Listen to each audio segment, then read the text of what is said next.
Do you want to tell the viewers about Arizona Propositions? You want to tell the viewers about Arizona Propositions? Yeah, you do. Yeah, you do.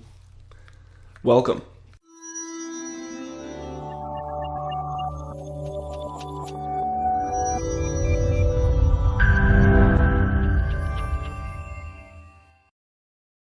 Hello everybody, thank you for tuning in to this week's episode of Government Update with Nate. I am Nate, and I'll try to give you all the facts that I can find on politicians and government, and I'll try to give you those facts straight.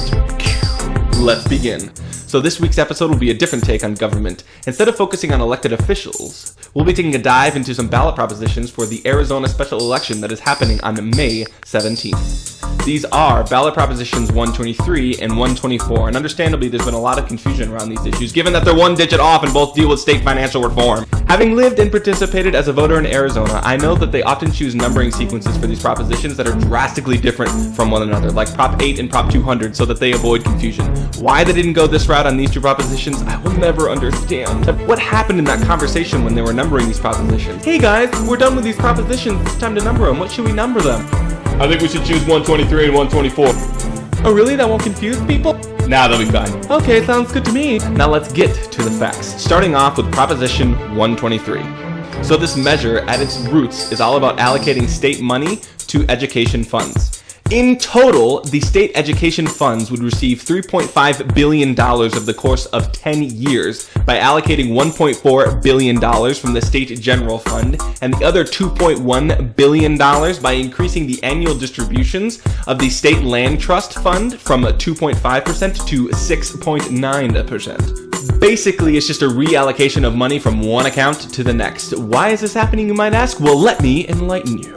Back in 2000, state voters passed Proposition 301, which was another prop to drive more funds to education that required automatic inflation adjustments in state aid to education components. However, the school districts filed a lawsuit against the state back in 2011 because they claimed they never received those adjustments that were required by Proposition 301.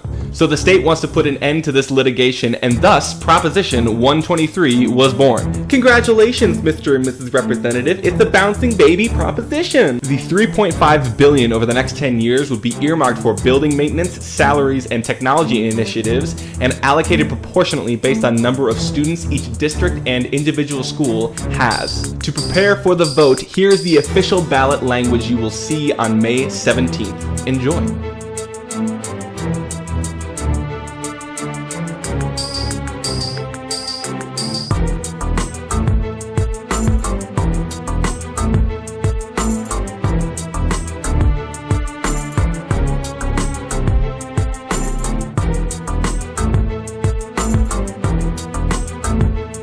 Let's move on to the second proposition on this special election ballot, and that is Proposition 124. In short, Proposition 124 is fiscal reform to the public safety personnel retirement system. This proposition has been in the works for the last 12 years because costs for local government and state agency employers has been on the rise. At the root of this proposition, it would allow state legislators to adjust the retirement plan for future employees, as well as adjust the PBI, or personal benefit increase schedule, to a 2% cost of living adjustment schedule. Why is the legislature looking to adjust these pension plans? Well, let me enlighten you. It has been reported that there are two main factors to cause this need for an adjustment. The first factor is that PBI number, or the personal benefit increase number. It is not directly linked to inflation and in turn is too high. The second factor is underperforming investment returns. These investments have been forecasted to bring a return of 7.5 to 8%, when in actuality the year-over-year average is closer to about 5%. If enacted, the state legislature would change the retirement plan for new employees hired on or after July 1st of 2017 by giving these employees options to choose a fully defined contribution plan or a defined benefit hybrid plan, and it would also loop in a 50% mandatory employee coverage of retirement costs should investment returns continue to underperform. If this proposition is not enacted, then the current benefit structure will remain in place, basically not doing any of the items that I've listed before. And I know it may be silly to call that out, it might be pretty common knowledge, but just don't judge me. I wanted to give you more information. Come on. Again, to prep you for the vote on May 17th, here is the official ballot language you will see on Proposition 124.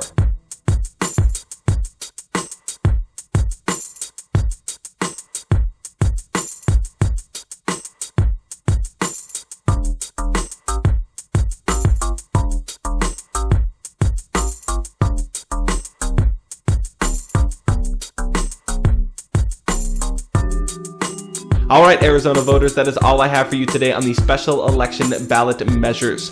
Please feel free to use the information in today's episode for your voting pleasure, and also share with your friends that might want to know more about Proposition 123 and Proposition 124. For all my non-AZ viewers, let me know if there's a specific ballot measure near you that you would like to know more about. As always, please like and share my videos, and I will see you on next week's episode of Government Update with Nate, where I give it to you straight.